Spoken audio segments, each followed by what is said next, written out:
ቁርአን ያላቃለውነ ምንድነው? ሳትፍሩ እንጂ ኑረዲን መልስለት ወይ ነው ያላቃል ነው። ቁርአን ያላቃል ነው። ሱራ 49 ላይ አንድ ላይ እርሱ የክቡር መልእክተኛ ቃል ነው ያላ 41ን ጨምረ ስታነብ ያላቃል እንደሆነ ይናገራል ማለት ነው። አላህ መልእክተኛ ነው እንዴ? አላህ መልእክተኛ አይደለም። አላህ ላኪ ነው እንጂ ተላኪ አይደለም። አላህ ተላኪ ነው። ላኪ ነው እንጂ ተላኪ አይደለም። ማን ነው ላካ? ተላኪ ነው። ማን ነው ላካ? ኢየሱስ ልኮታል። ይሄው አንብበዋ። እርሱ የተከበረው የመልእክተኛው ቃል ነው። አላህ ተላኪ ነው። መልእክተኛ ማን ነው? መልእክተኛው ቁርአን የመልእክተኛው ቃል ነው አይደለ? ማን ነው መልእክተኛው? ቁርአን የመልእክተኛው ቃል ነው አይደለም። ኦኬ፣ እኛው ክፍል ተሳስቷል ማለት ነው። አልተሳሳተም። እሱ ያለ መልእክተኛ አንብበው። እሺ አላህ የማን መልእክተኛ ነው እያልኩ እኮ ነው። መልእክተኛ ካለ መልእክተኛ አላህ ዘንድ ተላከ ነው። የተላከ አንብበው። አነበብኩ እኮ 3 4 ነው እንደሚያነባ እያነበብኩኝ እኮ ነው። እሺ ቁርአን የመልእክተኛው ቃል ነው አይደለም? ቁርአን የመልእክተኛው ቃል ነው አይደለም?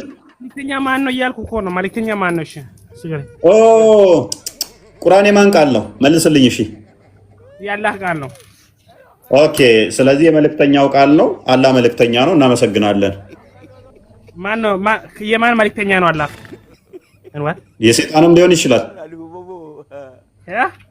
የሰይጣንም ሊሆን ይችላል። መረጃ አምጣልኝ ሰይጣን እንደሆነ አላህ ሱረቱ ዱሃ ላይ ይነግርሃል።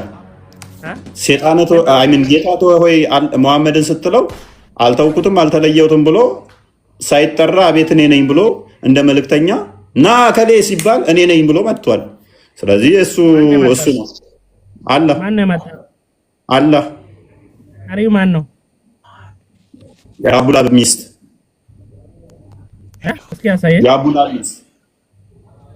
እሺ ከሳንፈተው ሱረቱ ዱሃ 93 ቁጥር 1 አካባቢ ነው እስከ 3 በጠዋቱም እመላለሁ በሌሊቱም እመላለሁ በረፋዱ ጌታ አልተወህም አልተለየህም። በረፋዱም እመላለሁ በሌሊቱም ጸጥ ባለ ጊዜ ጌታ አላሰናበተህም አልጠላህም። ይሄ ክፍል የወረደው ለምንድን ነው? እሱ ታውቀዋለህ? እሱ ኮላኛ እኮ ነው ያስተላልፋል። ለምንድን ነው የወረደ ይሄ ክፍል ታውቃለህ? ማን የአቡላ ሚስት ምን አለችው? መሐመድን ሰይጣን ተወህ ሆይ ስትለው እኔ ጌታ አልተውኩህም አልተለየውም ብሎ እንደ መልእክተኛ ሮጦ መጣ ማለት ነው። አላህ ኤሬስ ባክ ወደ ቶፒኩ ክርስቲያን